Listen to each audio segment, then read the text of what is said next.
Shalom, bertemu kembali dengan saya di hari yang berbahagia ini, di hari yang penuh dengan damai dan sukacita Tuhan.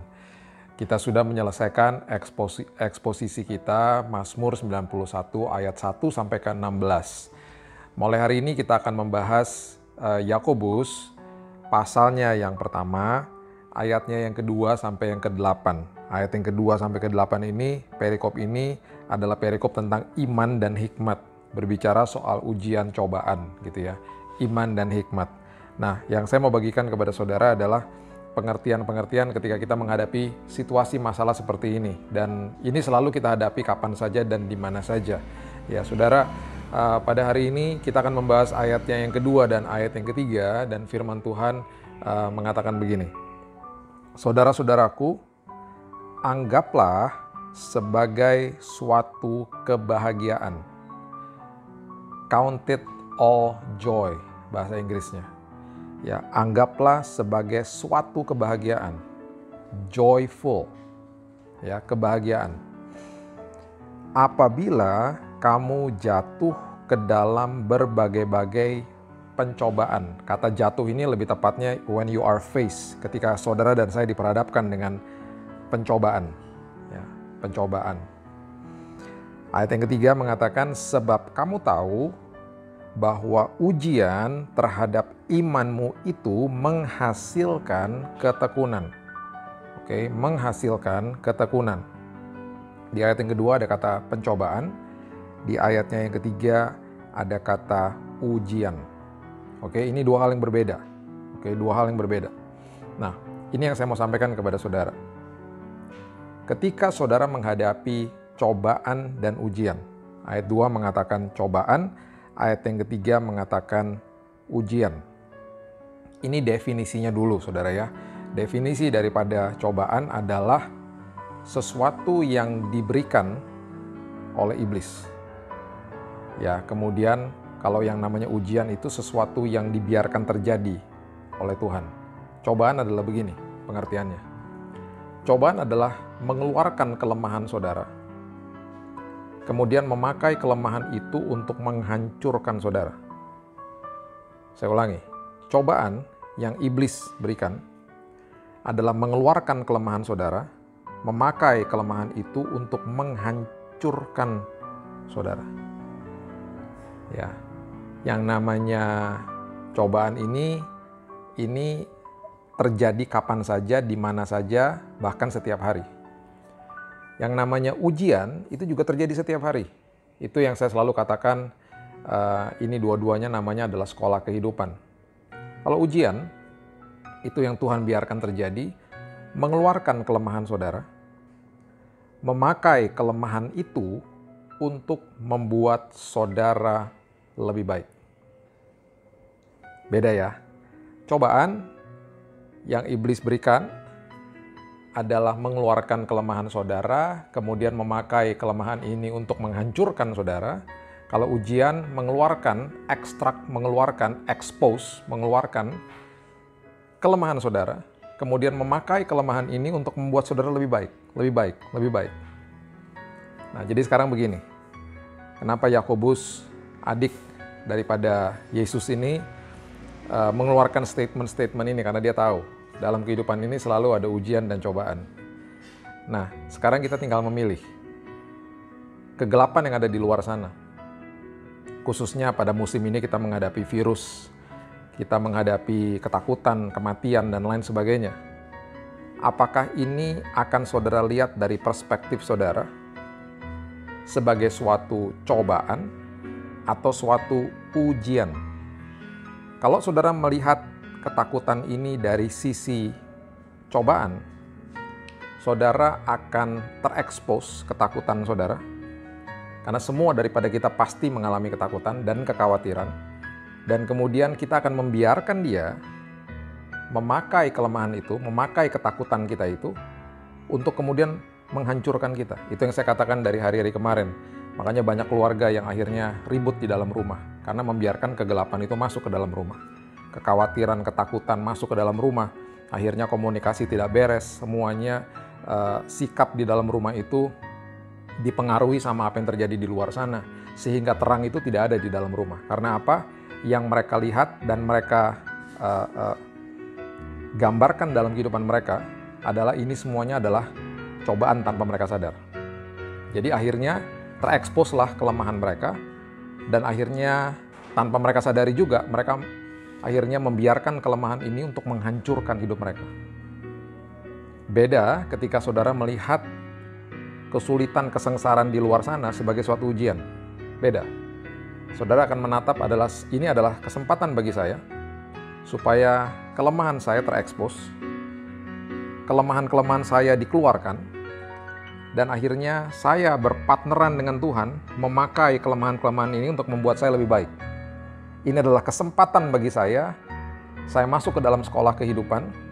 Yang tadinya saya orangnya gampang takut, setelah ini semuanya selesai saya akan lulus. Saya tidak akan lagi gampang takut. Yang tadinya saya gampang khawatir, gampang termakan dengan isu dan lain sebagainya, keluar daripada ini semuanya saya akan lebih baik. Saya akan tegar, saya akan betul-betul kokoh di dalam Tuhan.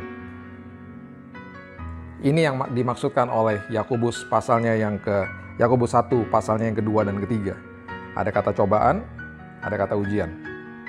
Makanya di awal daripada ayat yang kedua ini, Yakobus mengatakan anggaplah sebagai suatu kebahagiaan. Count it all joy. Kenapa?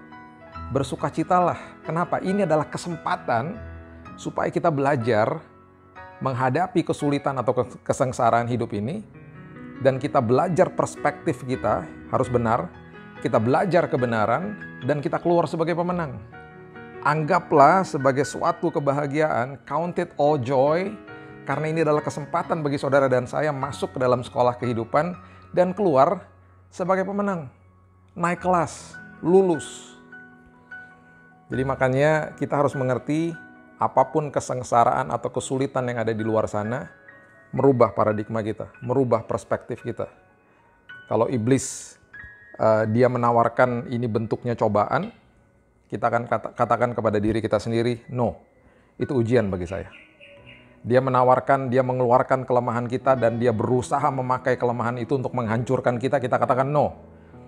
Memang kelemahan saya akan keluar, memang saya akan terekspos bahwa saya takut, saya khawatir, tapi saya mengambil keputusan hari ini untuk memakai kelemahan itu untuk membuat saya lebih baik, bukan menghancurkan saya.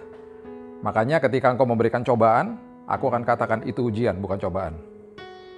Itulah dahsyatnya firman Tuhan. Dan saya percaya saudara melewati semuanya ini dengan kemenangan, karena apapun cobaan yang dia lontarkan dalam hidup saudara, saudara akan mengatakan, itu bukan cobaan bagi saya, itu ujian bagi saya. Saya akan keluar sebagai pemenang. Saya akan terekspos memang kelemahan saya akan terlihat kelemahan-kelemahan saya. Tapi justru saya akan memakai kelemahan itu bersama-sama dengan Tuhan, saya bermitra dengan Tuhan. Saya mau lulus, saya mau naik kelas. Saya akan jadikan itu kesempatan justru bagi saya untuk saya keluar menjadi pemenang. Saya memakai kelemahan-kelemahan itu untuk membuat saya lebih baik.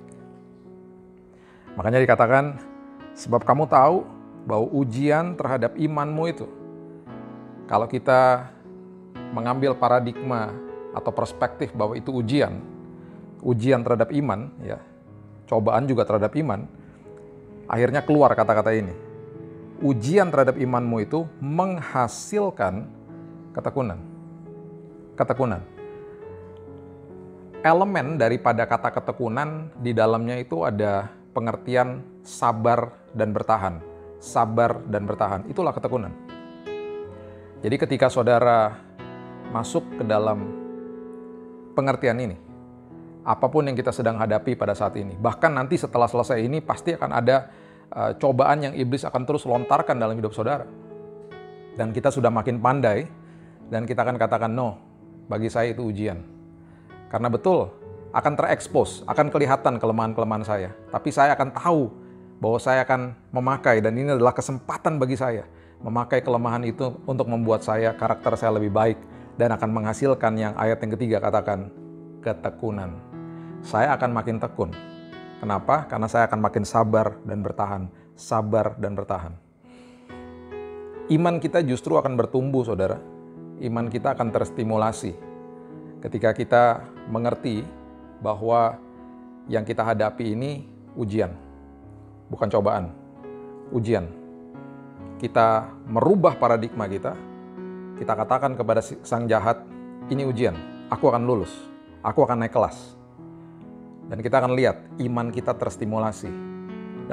Dan hasilnya adalah kita akan mengalami yang namanya, atau belajar yang mengalami yang namanya ketekunan. Sabar dan bertahan, sabar dan bertahan. Saya percaya di dalam peristiwa hari-hari ini ketika saudara ada di dalam rumah saudara, saudara sabar dan bertahan, sabar dan bertahan. Saudara lihat iman saudara bertumbuh karena saudara merubah paradigma saudara. Apapun yang ada di luar sana, apapun bahaya, kengerian, kesengsaraan, kesulitan yang ada di luar sana, saya justru bersuka cita karena ini adalah kesempatan bagi saya. Karena saya sedang diuji. Makanya namanya ujian matematika, saudara. Bukan cobaan matematika. Ketika saudara dapat hasilnya, saudara lihat hasilnya, saudara tahu bahwa ada nomor-nomor yang salah, mungkin nomor 2 salah, saudara langsung tahu itu kelemahan saudara karena saudara nggak belajar atau saudara lupa formulanya. Saudara belajar lagi, ya, saudara belajar lagi ketika saudara diuji yang berikutnya, saudara sanggup menjawab. Saudara jadi excellent, saudara jadi luar biasa. Makanya namanya ujian. Dia mengekspos, dia mengeluarkan kelemahan saudara. Dan saudara tahu, oh iya saya salah nih, nomor 2 saya nggak belajar nih, saya nggak tahu formulanya. Dan ketika saudara belajar lagi, saudara lulus dan saudara naik kelas dan saudara berhasil dapat angka yang baik. Makanya namanya ujian matematika, bukan cobaan matematika. Namanya ujian nasional, bukan cobaan nasional lagi. Ya, sekarang udah nggak ada lagi ujian nasional katanya, tahun ini dibatalkan. Tapi paling tidak itulah pengertiannya. Ya, jadi saudara biar mengerti, apapun yang dia lontarkan dalam hidup saudara, kita punya kuasa, kita punya kemenangan, kita punya pedang roh, yaitu iman kita. Dan saya percaya saudara pasti menang, karena apapun yang dilontarkan dalam hidup saudara, saudara terlalu kuat. Saudara punya pengertian, saudara mempunyai kebenaran firman yang menguasai hidup saudara. Dan kebenaran selalu memerdekakan hidup. Demikian renungan hari ini. Saya berdoa saudara terus ada di dalam ketekunan, sabar dan bertahan.